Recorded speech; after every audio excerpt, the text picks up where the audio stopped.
Hello and good morning. It's Saturday today, about just shy of 9 o'clock. Got a load of laundry in downstairs and working with that. I'm smoking my Altanach Meerschaum pipe. This is several years old. Got this 2018, something like that.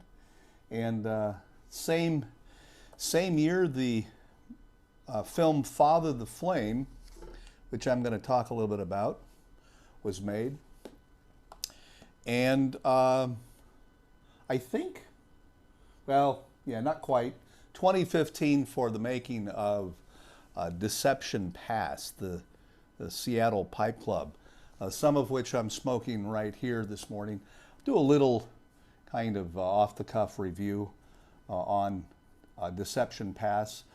I thought that I would start to smoke more of Seattle Pipe Club's tobacco to see what sort of tobacco they have. I've smoked, as you know in the last video, a plum pudding. Now these are the reserves. So I've smoked the regular plum pudding, then the reserve plum pudding, and then the special reserve of Mississippi River. And I really like that. It comes in a big, I guess they call that a plug.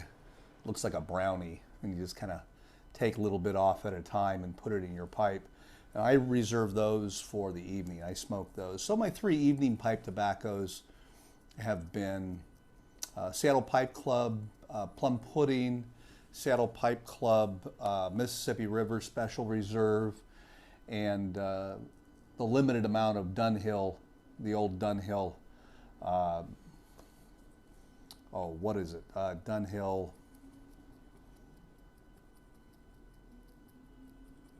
I can't remember. I gotta write everything out. Dunhill, hold on. I got the 10 here someplace. What is it? Come on, Skull. Nightcap. That's what we're thinking of. Just, oh my God. Yeah, Dunhill Nightcap. Yeah, what are those? Okay. So those are my three kind of go-to evening pipe tobaccos that I enjoy smoking. And I just get out on the balcony and space out with some music, and I watch the traffic. So that's my evening pipe. Hope you're doing well. It's a beautiful day here in Los Angeles. It's about 8:45, something like that. And it's a sunny day, cool day. I think the highs today are supposed to only get around 70, 71, something like that. So again, I'm going to try to screw this up, and it's going to be in, I guess, the, I don't know, the mid to high teens Celsius. I know last week I said it was like 36 or 37, but it turned out to be like 33 degrees Celsius. So I'm still not completely acclimated. I don't know why we insist on going with the more kind of the old system of measurement and not to the metrics with Celsius and things like that. It's a lot easier to work with that one, I think. But we persist, I suppose.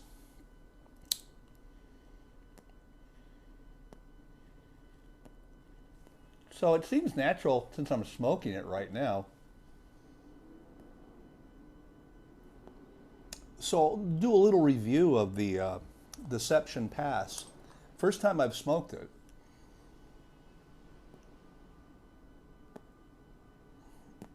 And that's why I'm using my Meerschaum, because I think you get a little more accurate smoke of something. Try to be able to taste all of the components that are there, and not have any ghosting at all. So that's one nice thing about a Meerschaum pipe, is you don't get any ghosting. And my cup of coffee. I had a friend give me a bunch of little packs of Starbucks. I kind of like the Italian roast. It's pretty good. And so then I was at the supermarket, and I decided to just get Folgers and see what that was like. It's really good. Maybe I prefer Folgers. Maybe because I'm a baby boomer. I don't know. Okay. So Deception Pass It's a vapor. So vapors are Virginia Perique blend, but it has more than Perique. It has some Orientals. Doesn't have a lot of Kia as far as I know. It does have some black Cavendish, which, so Cavendish isn't a type of tobacco, it's a type of processing. So it has Virginias, Orientals, which are two different types of tobaccos, and it has a dark Cavendish, which is not a type of tobacco, it's a type of processing. And it tends to process more sweetly and a little darker. The Perique is present, but it's not overpowering, which is nice. For me, when I smoke Perique, I get a little tingly sensation on my tongue. In fact, with the Perique, I can put it up to my nose, and I get the same reaction in my nose. It gives me a little bit of tingling, and so it's a spice in the mixture. I can't really discern Orientals in the smoking of it, but then, I'm getting to be an older guy, so maybe my taste buds or my sensory organs aren't what they used to be. But I'm not getting a lot of Orientals. I am getting a great deal of the lighter Virginias, and just let me show you what's in the tin. You can see that. There you go. So it's really strongly populated by light Virginias. So Virginia tobacco is characteristic of a lighter color, and that goes from kind of a lemony color to a more darker golden brown. And those tobaccos smoke sweet. That's typical. The lighter the color, typically the sweeter the smoke, at least in my experience, and are often used as the base tobacco in a mixture, which is clearly the case here in Deception. And then added into that, I think the second most prominent ribbon, which is, it's ribbon cut. You can kind of see it. It's like a ribbon. Wow. It has some black Cavendish treated tobaccos. So it's a sweet, but not hot smoke. So a lot of times when you have a sweeter smoke, where's my lighter? Going to have to fall back on these. So with the sweeter smoke, sometimes you can get a little bit of a bite, but this is a really mellow smoke. If I didn't know any better, I would swear there was some burley in here, but not the case apparently. So great. Diamond matches. When I was growing up, Diamond matches had a nice big fat amount of sulfur on the tip, and now it's reduced to virtually nothing. I guess that's the expensive part of production. So you have to strike these things like 1,000 times before they do anything. There we go. Obviously I exaggerated.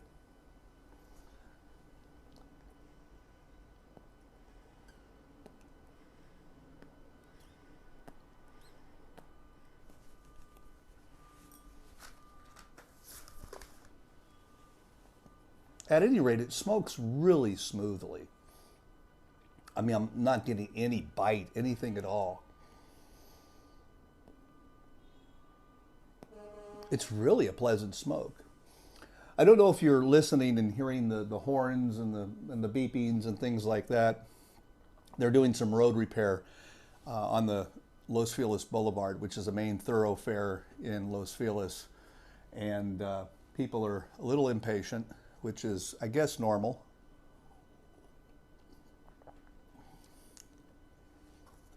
So if you hear that, that's what's going on.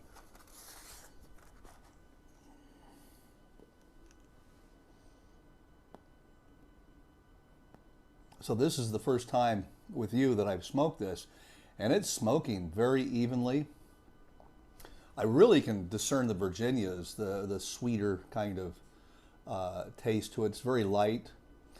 Perique by the little tingly bit, but to be honest with you, there's supposed to be some Orientals in here, which is kind of a, I don't know, more of a mellow, sweet, sour kind of taste. I can pick it up in smelling it. I can pick up the Orientals, but for some reason it's just not coming through in the smoke, at least initially for the first half of the bowl. But it's a thoroughly pleasurable pipe tobacco.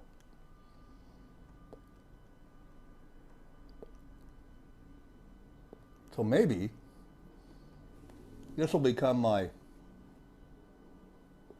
morning pipe tobacco. What's the kind of difference between morning and evening tobaccos? Well, in a broad sense, evening tobacco is going to be heavier, more nicotine perhaps, lighter for the morning pipe tobaccos. That seems to be what I've experienced. So Nightcap is definitely, of the three that I smoke at night, Seattle Pipe Club's Plum Pudding and Mississippi River look like they would contain more nicotine. They're very dark, and very kind of oily and things like that. But boy, that Dunhill Nightcap, you got to be on top of that when you're smoking it. For those of you that smoke cigars, probably have less, you're more aware of the kind of effect that nicotine can have with cigar tobacco. And in some cases, people I know take their cigar, clip it off, and just stuff it in the pipe. I've never really tried that, but I've seen it done before.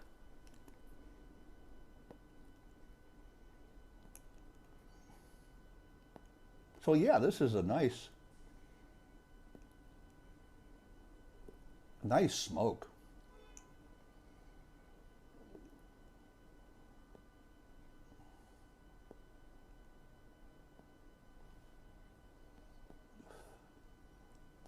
All right, so definitely a thumbs up to Deception Pass. This is going to be one of my favorite pipe tobaccos. A Joe Langford blend. Oh, let me read to you what the description is. I like these. These are very, very narrative based. Deception Pass. On North Puget Sound, tidal waters flow dangerous and quick under a high trestle bridge. See, this is what happens with PhD students that come out of a program in English. It's very difficult to get a job in academia, so you end up writing descriptions on pipe tobacco tins. Yeah, I'm just kidding. All right, well, I am kidding. I intended it to be light, but if there's someone out there who is a PhD in English and is struggling and doing pipe tobacco narratives on their tins, you have my apologies. Obviously, you're being underutilized.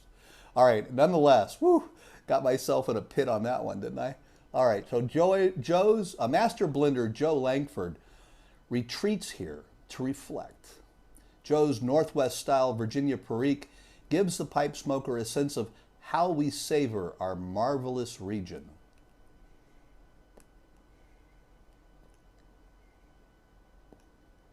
Actually, the person who should be doing this is Northwest Pipe Smoker. Tom should be doing this. He could tell you whether this is really savoring their marvelous region. All right, here we go. Enjoy English-style Virginias. Acadian Perique. That's Acadian is where you get the Cajun from. So my ancestors were all Acadians, Cajuns. Black Virginia, Black Cavendish. So Black Virginia, Black Cavendish. My guess is it's Virginia that's processed as Cavendish. They make it sound as if Black Cavendish is a separate type of tobacco. It's not. So they probably use Virginias and process it as in the Cavendish fashion. A lot of sugar and stuff. And a touch of rare Turkish Orientals. Well, that's it is a touch. I've yet to discover it. All right, crafting the most sought after small batch blends in America since 2007. So I guess this is part of that small batch blend. So I guess trying to pick up on the esoterica craze. I like esoterica blends. They're good, but I don't weep into my pillow at night if I can't get a hold of one.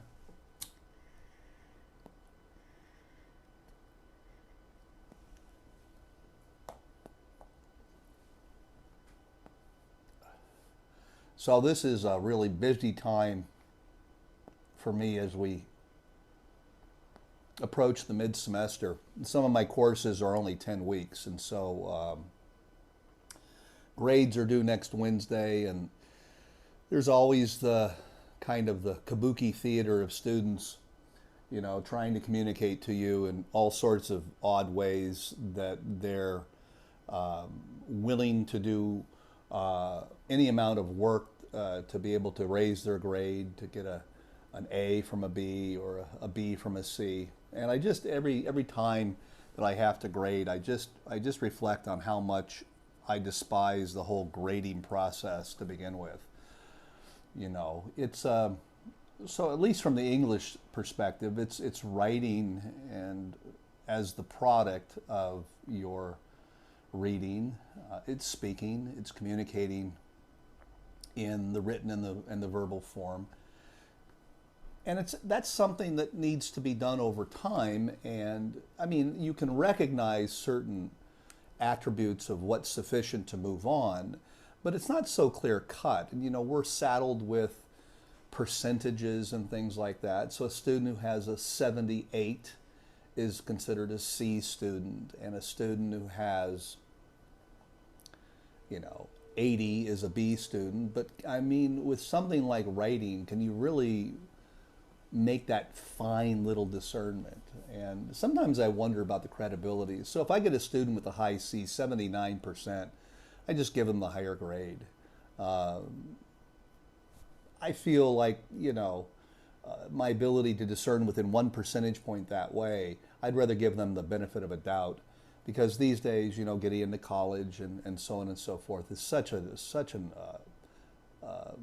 good God, what a difficult kind of hazing process that is, especially if you want to get into the more competitive universities. When, you know, I give you an example of how uncompetitive it used to be. I mean, I got in UCLA, and nowadays it seems like, you know, you can have a 5.0 on a 1 to 4 scale, ace your SATs, have discovered cancer, and still not get in. So I have no idea how they decide to select. I think they have like, I don't know, like 8,000 or 8,000 people or 18,000 people, and they admit like, you know, 500 or some ridiculously low number. It's not, those are not the actual numbers, but it is very selective. And, you know, it's a good school, but they often talk about themselves as the Harvard of the West. So I'm not quite sure that's mandated or realistic, but at any rate.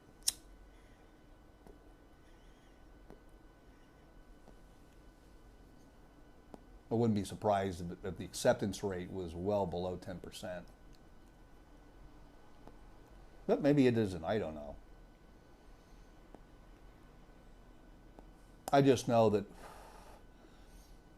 a lot of my students are stressed this time of year, and I really feel for them. And I try to tell them, look, you know, this is just the beginning of your academic life. You know, you got to be in it for the long term. Don't stress so much. But of course, telling a kid not to stress isn't going to do anything. The process itself just seems to be so inhumane.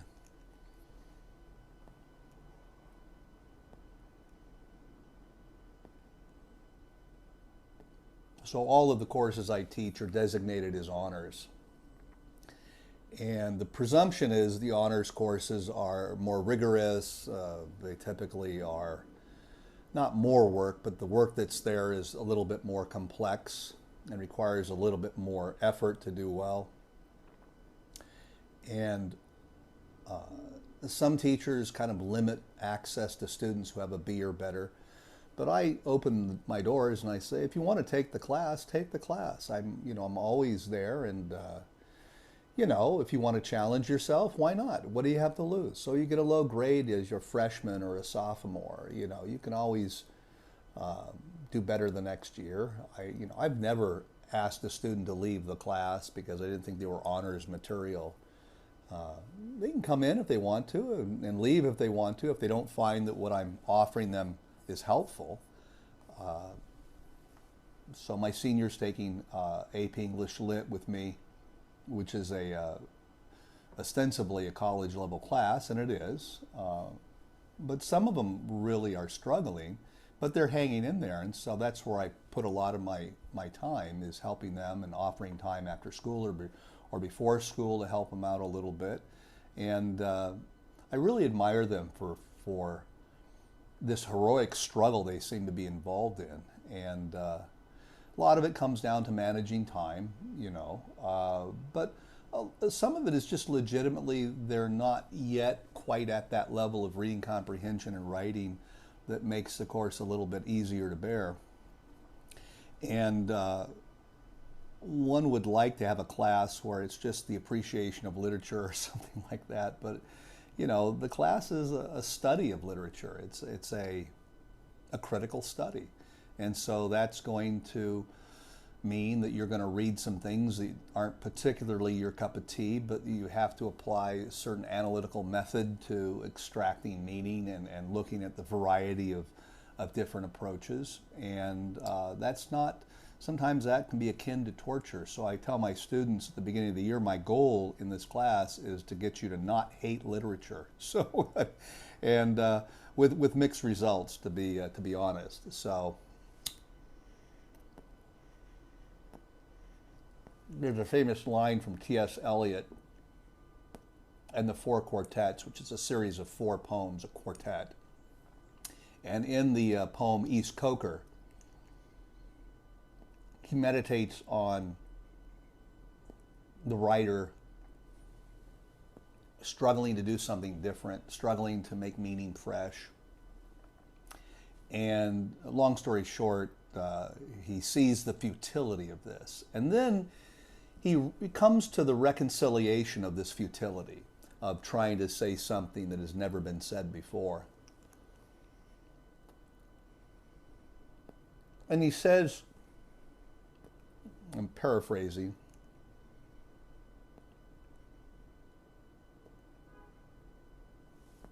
this journey to recover what has been lost, recovered, lost again and again. And he settles on the idea, and this is a direct quotation, but for us there is only the trying. The rest is not our business. And what that means is it's kind of a double entendre with trying. In other words, all you can do as a writer is to attempt what it is you view as worthy of your effort. And that's all you should be concerned with, and the rest is not your business. But then there's another meaning, it seems to me, in there. But for us, there is only the trying. In other words, there is only that which requires effort to achieve. That which is worthy is that which requires effort, and the rest is not our business. So essentially, if the writing doesn't require any effort on your part, you shouldn't be spending too much time with it. You shouldn't be putting your energies into it. So I've always loved that poem, East Coker. I like all of 4 quartets. One of my friends who teaches English at SUNY Geneseo, State University of New York, Geneseo, every New Year's Eve does a choral reading with his friends of T.S. Eliot's 4 quartets, and I participated in it once, and it was absolutely delightful. These are the things that people who love English do. And the rhythm, the beauty of the poem is alluring. It's a lot like smoking a pipe in kind of a literary sense. So there's that little connection.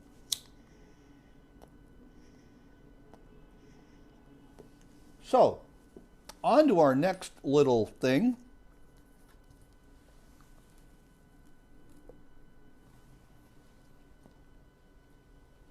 The short film, well, it's not a short film. It's about an hour and a half, about an hour and 20 minutes. Father the Flame.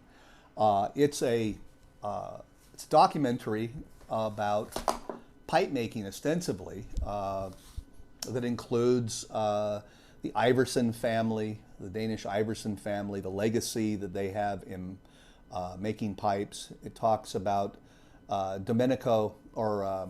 Romeo Domenico in Italy, who is both a pipe maker and a world-renowned harvester of briar. And, you have Hiroki Tatakomi, who is a pipe maker, pipe distributor in Japan. So you get, and you also have the Native American tradition with, let's see, Travis Erickson and Warren Yellowfoot, with their crafting of calumets, the Indian pipe. And that was kind of an interesting aspect of pipe making itself. So the glue, at least topic-wise, that strings everything together in this particular film is the making of pipes, the creating of pipes. But it's much more than that. It's about the creation of legacies, especially with the Iverson family. You have Sixten Iverson, who passed away a number of years ago, who handed on the pipe making to his son, Lars, who passed away also. But he now has handed this over to his daughter, Nana. And Nana has a child whom she has named after his grandfather. He is Sixten Jr. now. And the implication is that he may continue on at least. And we have yet another generation of pipe makers out of the Iverson family. It's really touching and an interesting part of the film. The other part of the film, the aspect, is obviously the grounding pipe maker. The anchor of the film is Lee Erickson, Von Erickson Pipes. And he's kind of the beginning and the end kind of aspect of this. And he travels to Italy and is really good friends with Mimo, who is Romeo Domenico, the famous briar craftsman. And even Memo makes pipes, and his daughter makes pipes. And so there's that aspect of the legacy. And then we have Von Erickson going and selling his pipes in Tokyo and selling his pipes at the Chicago Pipe Show. And so we get the whole pipe universe in here. And then within that is kind of the subset of the Native American pipe tradition, which is a very different tradition than pipe smoking as it was represented in the non-indigenous world. So for them, it had a specific ritual function. And they go into that a little bit, which I find very fascinating. Now, overarching all of this is this beautiful cinematography. It's just absolutely gorgeous. So Chad Terpstra has done just an amazing, or Terpstra, Terpstra, T-E-R-P-S-T-R-A, Chad Terpstra has done such an amazing job. It's just gorgeous. It's almost like the beauty of the craft of cinematography married with the beauty of the craft of making pipes, and the beauty of legacy, the beauty of tradition and handing things down, and family. And for Lee Von Erck, he's not married, has no children, and he goes into that a little bit. And there's a deep sadness you kind of feel there that's just below the surface. He's very vulnerable and very open about his life. In fact, I wrote down a quotation that he said that really speaks well. He says, "It's not that I'm antisocial. It's just I'm gotten to the age where I just assume be alone." And this is who he is. He's a very straightforward, very vulnerable, very focused on his pipes and on making beautiful, beautiful pipes. Now these pipes, even he admits are pretty expensive. So I might buy one at some point, maybe as a retirement present when I finally decide to retire. But his crafting of the pipe is kind of the key motif that goes throughout the entire film. And it's the demand on the pursuit of of perfection for the pipe maker. And with Lars Iverson, he recalls a conversation he had with his father, Sixten, when he was young. And he said, is this good enough? He had done something. Is this good enough? And his father, Sixten, said, good enough doesn't exist in this workshop, which is really the tone of perfection that these pipe makers, pipe crafters are aspiring to. And I find that to be really a beautiful thing and sort of justifies why they want to charge what they do for these pipes. Lee talks about each of the pipes that he makes, that he crafts, as having a part of himself in it. And in a sense, he says, sometimes I just set aside a pipe and I won't sell it because this is something that I connect with in such a fundamental way. So it's more than just selling pipes to make money, although, I mean, this is his business. This is how he makes an income.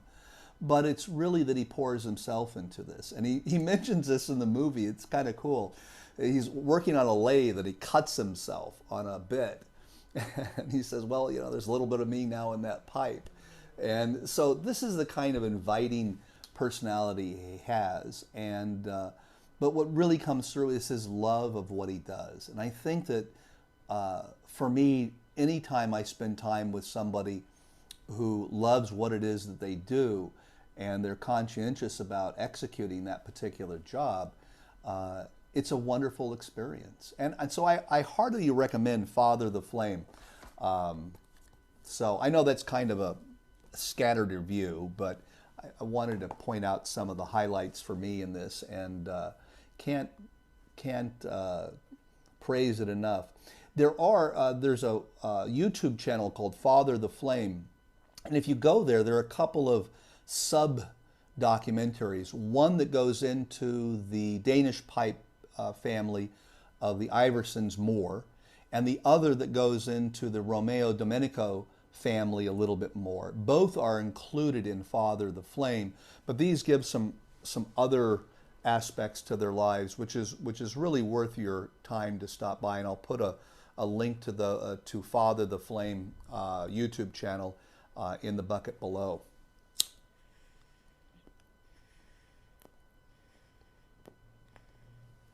So I don't know how much time I've been spending with you guys today. Looks like, well, I see double digits at the little counter at the top. I can't quite read it. So this might be a good time for me to call it a day. Finish enjoying this wonderful Deception Pass by Seattle Pipe Club. And wish you a wonderful week ahead. And look forward to seeing you here next week. And we'll see what we can hobble together to share a pipe over. All right? Take care.